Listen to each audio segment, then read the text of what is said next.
नमस्कार। स्वागत है आपका अपने कार्यक्रम जीवन की मुस्कान में। लेकिन दोस्तों, आखिर ये जीवन की मुस्कान होती क्या है? किसी को बहुत सारा पैसा कमाने में जीवन की मुस्कान मिलती है, तो किसी को भौतिक सुखों में जीवन की मुस्कान मिलती है, तो किसी के लिए बहुत बड़ा घर एक जीवन में मुस्कान लाता है। लेकिन अगर सच्चाई में देखा जाए तो जीवन की मुस्कान तभी आती है जब हम कुछ ऐसा काम करें जो दूसरों के लिए प्रेरणादायक हो। दोस्तों, जीवन में असंभव कुछ भी नहीं है। जो हम सोचते हैं वो हम कर भी सकते हैं, लेकिन इसके लिए हमें संघर्ष से परिचित होना पड़ता है। किसी ने क्या खूब कहा है, मंजिलें उन्हीं को मिलती है जिनके सपनों में जान होती है। मंजिलें उन्हीं को मिलती है जिनके सपनों में जान होती है। पंखों से कुछ नहीं होता, हौसलों से उड़ान होती है। Stephen Hawkins, Albert Einstein, Helen Keller, Ravindra Jain, ये कुछ ऐसे नाम हैं जिन्होंने अपनी तमाम शारीरिक अक्षमताओं के बावजूद जीवन में एक मुकाम हासिल किया है, और इन्होंने ये मुकाम हासिल किया है अपनी दृढ़ संकल्पता और मेहनत से। और सबसे बड़ी चीज़ होती है आत्मविश्वास, जो इन सभी में पाया जाता है। आज का यह कार्यक्रम भी समर्पित है कुछ ऐसे ही लोगों के लिए जो आत्मसम्मान से भरपूर हैं, और आज हम इन्हीं के बारे में बात करेंगे जो बहुत सारी चीज़ों को अपनी चुनौतियों के साथ आगे बढ़ते जाते हैं। और इसी विषय पे विस्तार रूप से बात करने के लिए आज हमारे साथ उपस्थित हैं डॉक्टर आई.डी. गुप्ता, जो एक वरिष्ठ चिकित्सक हैं, और हमारे एक विशेष योग्यजन हमारे साथ हैं दीपक माथुर साहब। स्वागत है सर आप दोनों का। तो डॉक्टर साहब, मैं सबसे पहले आपसे यही जानना चाहूँगी कि हमारे जो विशेष योग्यजन हैं, ये जीवन में बहुत सारी चुनौतियों का सामना करते हुए आगे बढ़ते हैं और निरंतर हमारी प्रगति में हमारा साथ दे रहे हैं। लेकिन सबसे पहली बात यह है कि ये चुनौतियाँ ये जो सामने करते हैं, ये किस तरह की श्रेणी में आते हैं, और विशेष जो योग्यजन हैं वो होते क्या हैं? देखिए, अब आपने अपने संबोधन में स्वयं ने इस चीज़ को माना है कि बहुत से व्यक्तियों के शरीर में कुछ ऐसी क्षमताएँ हो जाती हैं जिसके कारण से, चाहे उनकी दृष्टि हो, चाहे उनका सुनने की क्षमता हो, चाहे उनके चलने की क्षमता हो, चाहे मानसिक पार्ट विषय हो, ये सब चीज़ों के अंदर थोड़ी अक्षमता होने से कारण उनके व्यवहार में, उनकी कार्यशैली में, जीवन शैली में बदलाव आता है। और ये चैलेंज वो अगर आत्मविश्वास से स्वीकार कर लेते हैं, परिवार का सहयोग मिल जाता है, समाज उनको प्रेरणा देके उत्साहित करता है, तो निश्चित रूप से जिन लोगों के आपने नाम लिए वो अपना एक मुकाम हासिल करते हैं। और ऐसे लोगों से प्रेरणा मिलने से जो और लोग इस चीज़ से बाधित हैं, उनको एक नया मुकाम मिलता है कि वो कर सकते हैं तो हम भी कर सकते हैं। प्रयास सबको करना चाहिए, और इन चीज़ों का जितनी जल्दी अपन आइडेंटिफाई कर सकते हैं, पहचान कर सकते हैं, पहचान करने के बाद में उसका ट्रीटमेंट भी हो जाता है, उसका पुनर्वास और रिहेबिलिटेशन भी हो जाता है, और परिवार और समाज का सहयोग उसको उत्साहित करके आगे बढ़ने के लिए मदद भी करता है। तो डॉक्टर साहब, मैं आपसे ये जानना चाहूँगी कि जो ये इनकी शारीरिक या मानसिक अक्षमताएं होती हैं, वो किस हद तक ठीक हो जाती हैं, और उसमें परिवार या एक न्यूक्लियर फैमिली या जॉइंट फैमिली का कितना योगदान रहता है? देखिए, आपने दो सवाल एक साथ किए हैं। इसमें निश्चित बात है कि जो भी अभी बाधित समस्याएं हैं जी, जिस समय उसको जितनी जल्दी अपन उसको आइडेंटिफाई और पहचान कर लेते हैं तो उसका उपचार शुरू हो जाता है, तो उसकी जो डिसेबिलिटी है या दिव्यांगता है वो कम होने की संभावना हो जाती है। चाहे आप कोई पैर की चोट हो, कोई फ्रैक्चर हो, जिसका यूरिन प्रॉपरली नहीं हो रहा हो, बच्चों में चोट लग जाती है, आंखों के अंदर उनके कैटरेक्ट डेवलप हो जाता है, समय पर उसको अपन ऑपरेट कर देते हैं, डॉक्टर को दिखा लेते हैं तो वो ठीक हो जाते हैं। बहुत से लोगों को सुनने की प्रॉब्लम होती है, तो कोक्लियर इम्प्लांट की एक अपने व्यवस्था सब जगह उपलब्ध है, उनके माध्यम से उनकी क्षमता को बढ़ाया जा सकता है। मानसिक जो बच्चे हैं, कई दफ़ा उनका डेवलपमेंट प्रॉपर नहीं हो पाता है, सही समय पर उनको आइडेंटिफाई करके उनको विकास किया जाए, उनको रिहेबिलिटेट किया जाए, इलाज किया जाए, तो काफ़ी हद तक उनका जो IQ लेवल है उसको बढ़ाने में अपने को सहयोग मिलता है। और कुछ क्रॉनिक बीमारियां जो 2 साल से ज़्यादा हो जाती हैं और वो अपनी जीवन शैली, अपनी सामाजिक व्यवस्था, अपने कार्यस्थल पर पूरा काम नहीं कर पाते हैं, समय पर अगर उनका इलाज होता है, समय पर उनका निराकरण परिवार के द्वारा सहयोग मिल जाता है, तो निश्चित रूप से वो लोग आगे बढ़ के उसमें जल्दी रिकवरी की संभावनाएं रहती हैं। जितना जल्दी अपन पहचान बनाएंगे और जितना जल्दी इलाज शुरू जी। करेंगे, उतने इनकी बाध्यता कम होगी और भविष्य में बेहतर काम करेंगे। दीपक जी, अब मैं आपसे ये जानना चाहूँगी कि उम्र के इस पड़ाव में आते आते आपने बहुत सारी चुनौतियों का सामना किया होगा और आज भी शायद आप उन चुनौतियों का सामना कर रहे होंगे, लेकिन अब आप अपना परिवार चला रहे हैं, तो आपने अपना परिवार चलाने के लिए अपनी आर्थिक स्थिति को किस प्रकार वहाँ तक पहुँचाया है कि आप अपने परिवार की सारी जिम्मेदारियाँ उठा सकें? ऐसा है मैम, आपने क्वेश्चन अच्छा पूछा है। एक्चुअली जो है मैं बचपन से ही एक दिव्यांगता मेरे में रही है जी। और मैंने जीवन में दिव्यांगता होने के नाते जो है मैंने काफ़ी संघर्षपूर्ण मैं जीवन गुजारा है, लेकिन मैंने कभी जीवन में हार नहीं मानी, जी। है ना। तो उसमें मेरे माता पिता का काफ़ी सहयोग रहा और उन्होंने मेरा काफ़ी इलाज कराया और मैं एक सामूहिक परिवार में रहता था, तो उन सबका भी सहयोग मेरे को मिला समय समय पर, जिससे कि मैं अपना जीवन जो है आसानी से जी पाया। और जो मैं एक शिक्षा का स्तर जो है मैंने पूरी एजुकेशन जो है ग्रेजुएशन पूरी मैंने प्राप्त की उन माता पिता के सहयोग से और घर वालों के सहयोग से। मुझे आने जाने में भी, स्कूल कॉलेज जाने में भी मेरे को बड़ी परेशानी होती थी, तो मुझको घर के सहयोग से मुझको छोड़ा जाता था, लाया जाता था, आई समझ में। तो और धीरे धीरे में मेरे में एक उत्साह बनता गया कि हाँ मैं भी कुछ कर सकता हूँ। जी। मेरे को ये लगा, जैसे दिव्यांगता होने के नाते मेरे को ऐसा लगता था कि मैं कुछ नहीं कर पाऊंगा, मैं समर्थ हो गया, मेरा ये जीवन कैसा हो गया। लेकिन मेरे घर वालों के सहयोग से और लोगों की, मेरे जैसे लोगों की प्रेरणा से, जिन लोगों ने, मेरे जैसे लोगों ने जिन्होंने कार्य करके दिखाया है, उनकी प्रेरणा से मेरे को बड़ा उत्साह मिला और मैं आज इस स्तर पे आया कि मैं अपनी आर्थिक व्यवस्था को अपने स्वरोजगार से चलाता, संभाल रहा हूँ। बहुत बढ़िया दीपक जी। डॉक्टर साहब, मैं अब आपसे ये जानना चाहूँगी कि इस तरह के जो विशेष योग्यजन होते हैं, क्या एज के साथ उनमें अपने व्यवहार में बदलाव आता है? देखिए, आपने सही कहा कि पहली बात तो जो भी इस तरह के विशेष जो योगजन होते हैं, जी। जो जो एज बढ़ती है उसके शरीर में हार्मोन्स में बदलाव आता है। जी। और हार्मोन्स में जब बदलाव आता है, उसके व्यवहार में, उसकी जीवन शैली में, उसकी कार्यशैली में फ़र्क पड़ता है। जैसे अपन देखते हैं 13-15 साल के बच्चे के अंदर एक आइडेंटिटी क्राइसिस चालू हो जाता है। घर वाले कोई भी उसको कुछ कहते हैं तो उसको थोड़ा सा गुस्सा आने लगता है, हर बात मेरे को क्यों कही जा रही है। और 17-18 साल के अंदर वो अपने आप को इंडिपेंडेंट होने की तरफ आगे बढ़ता है। जी। तो जो जो बच्चा आगे बढ़ता है, हार्मोन्स में बदलाव आता है, उसके व्यवहार में एग्रेशन है, चिड़चिड़ापन है, एकाकीपन है, स्वतंत्रता है, इस तरह के व्यवहार की गतिविधियाँ उसकी बढ़ती हैं।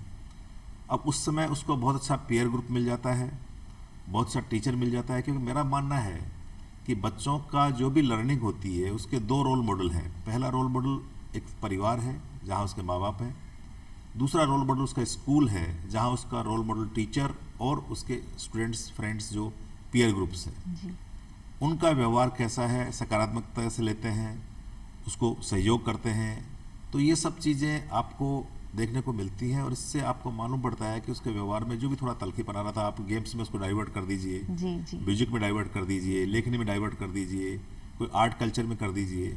तो ये सब चीज़ें ऐसी विधाएं साथ साथ टीचर उसको आइडेंटिफाई कर ले, उसके विधा के हिसाब से उसके हर दिव्यांग में कुछ ना कुछ खासियत विशेष तौर पर उसके व्यवहार में रहती है, उसके व्यक्तित्व में रहती है, जो और लोगों से अलग और एक्स्ट्रा होती है। जी। जैसे आपने अपने उद्बोधन में कुछ नाम लिए, जैसे रविंद्र जैन अपने हिंदुस्तान से म्यूजिशियन हैं, तो इस तरह के लोगों की एक अगर कोई चीज़ बाधित होती है तो कोई दूसरा विशेष गुण अधिक विकसित होता है और उसका लाभ हमें मिलता है।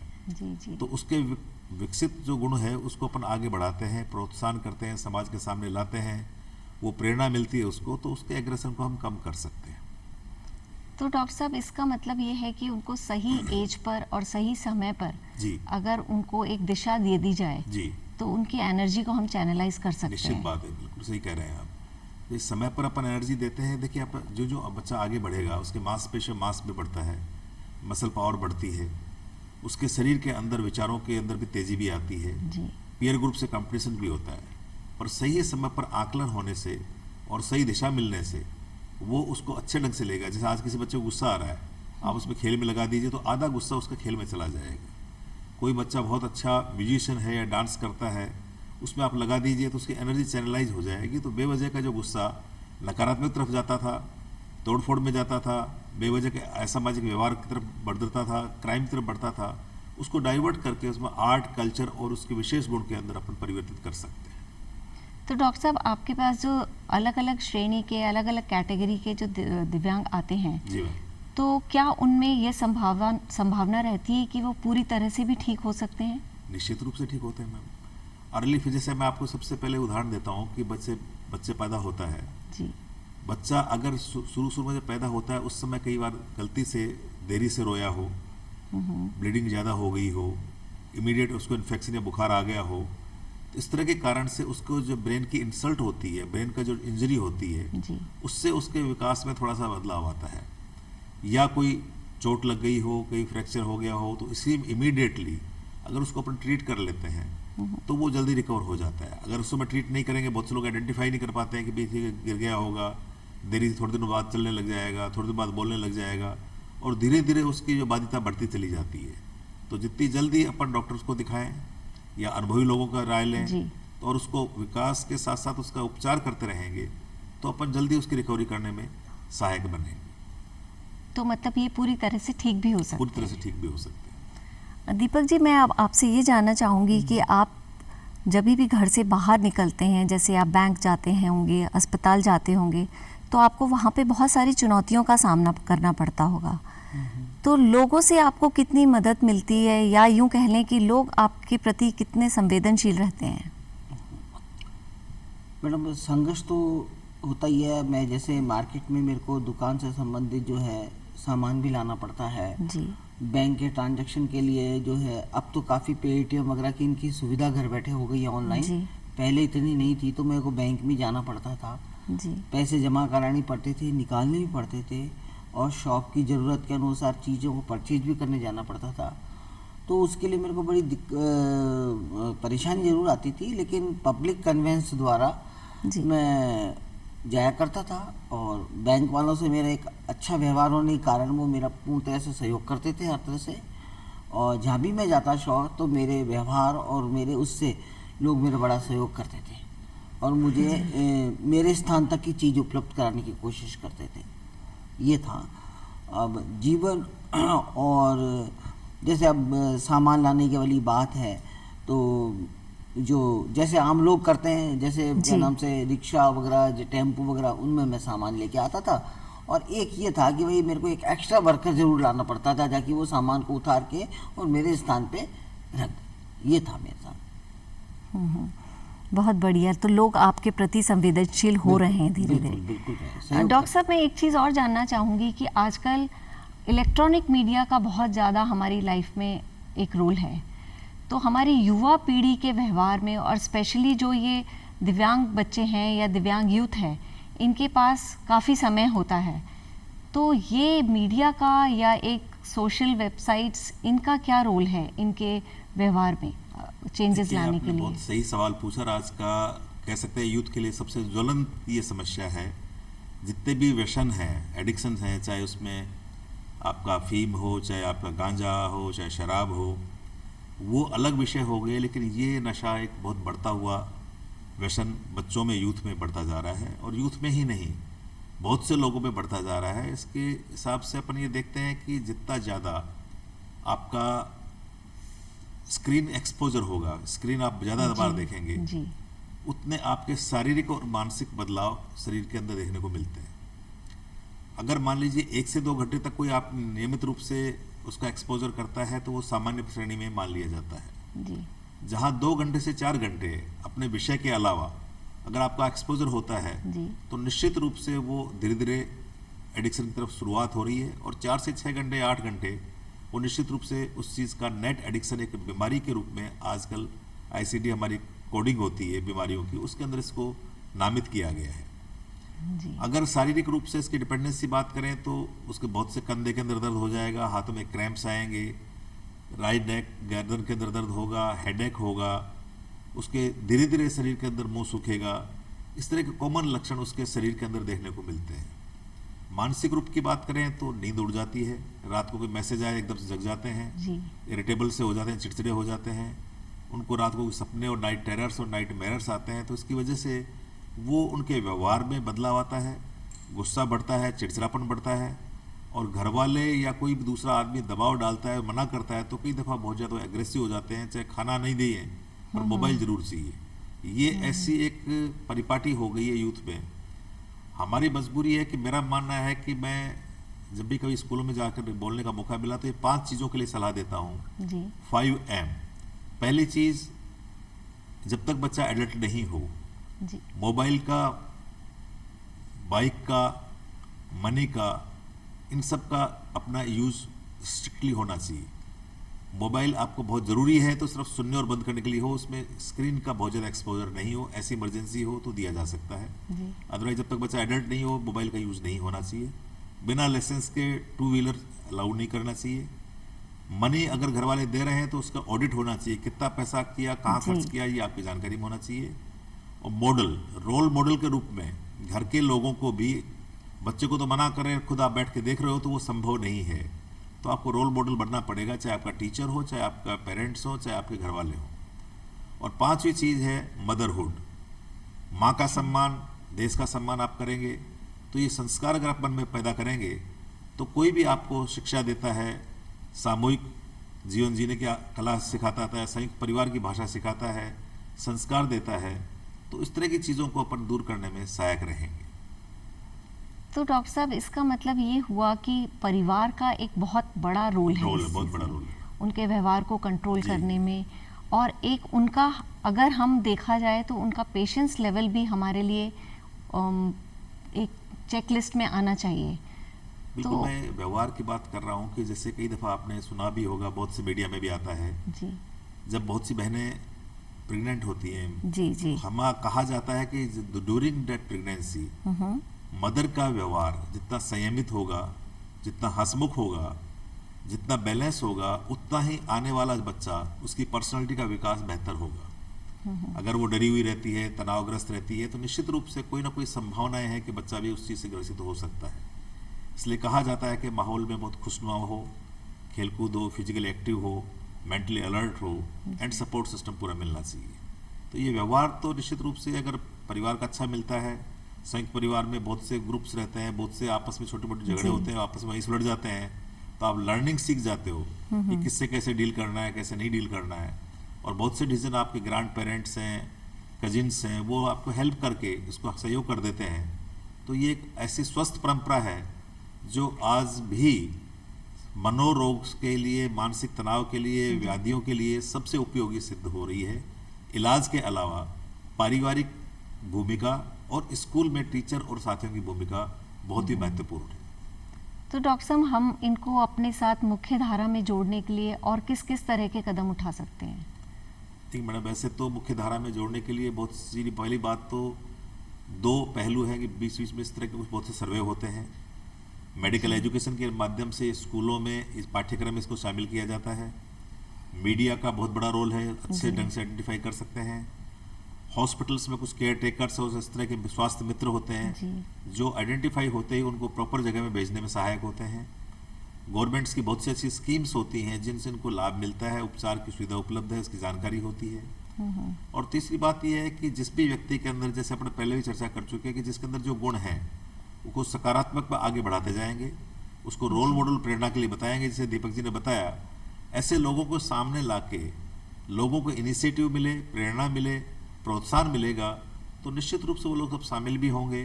परिवारजन भी देखेंगे कि एक बच्चा कर सकता है, दूसरा क्यों नहीं कर सकता है। और एक तीसरी बात मैं हमेशा कहना चाहता हूँ कि कभी भी इन बच्चों को दूसरे बच्चों से कंपेयर नहीं करें, तुलना नहीं करें। इनको भावना में चोट पहुँचती है, पीड़ा पहुँचती है, तो कभी भी इनको कंपेयर दूसरे बच्चे से न करके उनको सहयोग करें। और जो उन्होंने अच्छा काम किया है, आने वाले दोस्तों के सामने, परिवार के सामने, मित्रों के सामने उसको प्रोत्साहित करें, तो निश्चित रूप से उसका मनोबल बढ़ेगा और आगे बढ़ने के लिए वो प्रेरित रहेगा। डॉक्टर साहब ने अभी एक बहुत अच्छी बात कही कि इन बच्चों का दूसरे बच्चों से तुलना ना की जाए। तो दीपक जी, मैं आपसे ये जानना चाहूँगी कि कई बार आपने भी इस तरह की तुलना अपने बचपन में शायद झेली हो, तो आपके परिवार का इसमें क्या भागीदारी रही या परिवार का आपको कितना सहयोग मिला? मेरे पास तो अभी मैंने देखा है कि बचपन से ही मैंने जो परेशानी रही है, तो मेरे सामने अभी ऐसा कोई फेस नहीं हुआ कि मुझे इस प्रकार की समस्या का सामना करना पड़े। क्योंकि मैं एक सामूहिक परिवार में रहता था, तो हर समय पे मेरे एक सहयोग रहता ही रहता था हमेशा।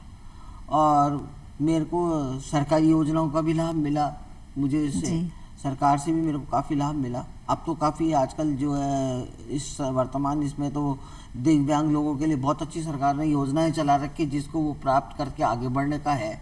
हमारे समय तो इतना नहीं था, फिर भी मैंने जो है अपने इसके नाम से जुनून से हर चीज़ को प्राप्त करने की कोशिश की कि मैं कर ही सकता हूँ। मैंने कभी नकारात्मक सोचा ही नहीं, हमेशा पॉजिटिव ही पॉजिटिव सोचा, जिसकी वजह से मैं आगे बढ़ता गया और मेरी हर समस्या का समाधान होता गया। अगर इंसान आज चाहे तो किस चीज़ का समाधान नहीं हो सकता। अगर आपकी जैसी सोच होगी वैसे ही कार्य होगा। मेन चीज़ है आपकी सोच पे। आप ये चाहोगे कि मैं इस दलदल से निकलना चाहूँ तो निकल सकते हैं, या फिर अगर आप हार मान के बैठ जाए तो आपके सामने फिर नकारात्मक का हमेशा रही है। ये चीज़ है। दीपक जी ने ये बहुत अच्छी बात बताई कि हमारी सोच बहुत नकारात्मक ना होते हुए बहुत ज़्यादा सकारात्मक होनी चाहिए। और शायद दीपक जी बहुत ही फॉर्चुनेट रहे हैं कि इनको अपने परिवार का पूरा सहयोग मिला। लेकिन डॉक्टर साहब, कई बार ऐसी परिस्थितियां भी आती हैं कि जब एक विशेष योग्यजन को परिवार में वो सकारात्मकता नहीं मिलती और धीरे धीरे वो कुंठित होता चला जाता है। तो इस तरह के दिव्यांगजनों के लिए आप किस तरह से उनका मनोबल बढ़ाते हैं? देखिए, मैंने पहली चीज़ ये कही कि अगर परिवार में कोई चीज़ अगर इस तरह की सही समय पर उसको उपलब्ध नहीं हो रही है, तो हमारा दायित्व है, समाज का हर व्यक्ति उसका बड़ा वृहद परिवार है। अपन हिंदुस्तान में वासुदेव कुटुंब की परंपरा को निभाते आए हैं। हमारे दोस्त, हमारे सगे संबंधी, हमारे समाज और आसपास के लोग उसमें सहयोग करते हैं, और जो उस बच्चे की कमियां हैं उसको आगे बढ़ने में हम लोग सारे मिलके उसको प्रोत्साहित करेंगे, और साथ साथ जो भी उसकी मूलभूत विकास की संभावनाएं हैं उसमें सब मिलके कार्य करेंगे। जैसे मान लीजिए विशेष गुण उसका कोई उपलब्ध है, उसको कहीं नौकरी दिलवानी है, उसको कहीं उसकी ट्रेनिंग दिलवानी है, उसको कहीं रिहेबिलिटेट करना है, और लगता है कि वो कुंठा की वजह से थोड़ा सा डिप्रेशन में, अवसाद में या कोई चिंताग्रस्त हो रहा है, उसका भी इलाज संभव है। चाहे वो मेडिसिन से हो, चाहे बिहेवियर थेरेपी से हो, चाहे अपना बायोफीड से हो, अलग अलग मेथड्स हैं जिनके माध्यम से उसको आगे बढ़ाया जा सकता है। ज़रूरी बात यह है कि उनको अपने को संवेदनशील रह के साथ में जोड़ना पड़ेगा। अगर परिवार थोड़ा बहुत उनको रिजेक्ट भी करता है, हटाता भी है, पूरा ध्यान नहीं दे पाता है, तो ये हम सब का दायित्व है कि हमारे समाज के वो एक अभिन्न अंग हैं, और हम सकारात्मकता को ध्यान में रखते हुए उन्हें आगे बढ़ाते रहें, साथ लेते रहें, जो उन्हें कमियां हैं पूरी करें, और प्रोत्साहित करके उनका मनोबल बढ़ाते रहेंगे तो निश्चित रूप से वो आगे बढ़ते जाएंगे। डॉक्टर साहब, मैं एक बात और जानना चाहूँगी, क्योंकि मैंने अक्सर सुना है जी, कि म्यूज़िक को as a scientific tool use किया जाता है कई बहुत तरह सी की बात है। बिल्कुल, थेरेपीज़ में। बिल्कुल। तो आपने सही कहा, म्यूजिक थेरेपी एक जी। बहुत ही अच्छा कंसेप्ट है, क्योंकि दो फायदे हैं उसमें। जिस फ्रिक्वेंसी से म्यूजिक सुना जाता है वो ब्रेन और अपने हार्ट दोनों की सूदिंग इफेक्ट देता है, और म्यूजिक के माध्यम से आपकी जो तरंगें ब्रेन में होती हैं, क्योंकि कोई भी तनाव जब दिमाग में होता है तो उसमें कुछ हार्मोन्स में बदलाव आता है, और हार्मोन्स में बदलाव होने की वजह से उसके व्यवहार में बदलाव आता है, चिंताग्रस्त आदमी होता है। पर अच्छा म्यूजिक मिलता है, अच्छा चीज़ का उसका सहयोग मिलता है, उसकी तरंगों से उसकी फ्रिक्वेंसी कम होती है, तो आदमी का तनाव भी कम होता है, रिलैक्सेशन भी होता है, और उसके अंदर सकारात्मकता सोच बढ़ती चली जाती है। और फिजिकल एक्टिविटी साथ साथ अगर म्यूजिक के साथ हो, चाहे डांस हो, जी, चाहे इंस्ट्रूमेंटल पार्ट हो, चाहे सिंगिंग में वो अपना कुछ अपने एक्ट कर रहे हों, इनके माध्यम से उसके अंदर एक मनोबल भी बढ़ता है, लोगों का उत्साह मिलता है, उसको एनकरेज करते हैं उसको। तो ये बहुत ही अच्छी थेरेपी है जो हम लोग पेशेंट्स में काफ़ी यूज़ करते हैं। जी। दीपक जी, मैं आपसे अब सिर्फ एक चीज़ जानना चाहूँगी कि आप अपने ही तरह लग के लोगों को क्या संदेश देना चाहेंगे? मैडम, मैं तो ये तो कहना चाहता हूँ कि अगर आप में दिव्यांगता है किसी भी प्रकार की, तो उसको आप एक चैलेंज के रूप में स्वीकार करें, क्योंकि जीवन में हर एक चीज़ आसानी से प्राप्त नहीं की जा सकती। जैसे अभी डॉक्टर साहब ही बैठे हैं, इन्होंने अपनी एजुकेशन या जिस ओहदे पे ये आज पहुँचे, तो ये भी इनका एक संघर्षमय जीवन, इन्होंने चैलेंज एक्सेप्ट किया अपने जीवन में, जब आप ये आज इस स्टेज पे पहुँचे हैं। तो ऐसे ही लोगों से प्रेरणा लेकर के और दिव्यांग व्यक्ति को जगह जगह अपना जो है क्या नाम से मनोबल जो है वो बनाए रखना चाहिए। और जगह जगह आजकल तो सरकारी योजनाओं में और भी लोगों की प्राइवेट संस्थाएं हैं, एनजीओ है जो वर्क कर रहे हैं, उनके सहयोग से आप अपनी मंजिल को प्राप्त कर सकते हैं, शिक्षा ग्रहण कर सकते हैं। और जरूरी नहीं कि एक व्यक्ति जो है पढ़ाई इसीलिए करे कि मेरे को सरकारी नौकरी ही चाहिए जी। ये भी एक लोगों की बहुत बड़ी एक गलत जो है थिंकिंग है। कारण ये कि स्वरोजगार की तरफ भी आदमी को ध्यान रखना चाहिए। स्वरोजगार से आदमी को ये होता है कि वो पजल्ड कम होता है, मतलब माइंड से परफेक्ट रहता है। नौकरी तो किसी के दबाव में की जाएगी, और स्वरोजगार है वो स्वेच्छा से किया जाएगा। उसमें आदमी अपनी क्या नाम से ज़्यादा ऊंचाई तक पहुंचने का उसका वो रहता है। और दिव्यांगता एक अभिशाप नहीं है, ये तो एक परमात्मा की देन है। अगर उसने कुछ दिया है तो उसको आपको मैं तो चाहता हूँ कि बल्कि जैसे मैं अभी दिव्यांगता हूँ तो मैं और लोगों से ज़्यादा अच्छा कैपेबल हूँ काम करने में, मेरे में क्षमता मालिक ने ज़्यादा दी है। बिल्कुल ठीक कहा आपने। तो दोस्तों, आपने देखा कि विशेष जनों को सहानुभूति की नहीं, सहयोग की ज़रूरत होती है। ये जीवन में कोई अभिशाप नहीं है, बल्कि में अगर हम इन्हें अपने साथ शामिल कर लें तो ये हमारे लिए एक प्रेरणा स्रोत भी बन सकते हैं। और इसी बात पे मुझे कुछ पंक्तियाँ याद आ रही हैं। कभी गिरोगे तो उठ भी जाओगे तुम, कभी गिरोगे तो खुद ही उठ भी जाओगे तुम, कभी लड़खड़ाओगे तो खुद ही संभल भी जाओगे तुम, थामोगे जब हौसलों का हाथ तो एक दिन शिखर पर चढ़ ही जाओगे तुम। डॉक्टर साहब, आपका यहाँ आने के लिए बहुत बहुत धन्यवाद। आपने जो भी जानकारियाँ हमें दी, मुझे पूरी उम्मीद है कि उससे हमारे परिवार और हमारे समाज को एक समझ उनमें ज़रूर पैदा होगी कि किस तरीके से हम विशेष योग्यजनों को अपने साथ शामिल करके उनकी कठिन परिस्थितियों से उनको बाहर निकाल सकते हैं। और दीपक जी, आप भी एक बहुत बड़ी प्रेरणा है हम सभी लोगों के लिए। आपका भी बहुत बहुत धन्यवाद। धन्यवाद।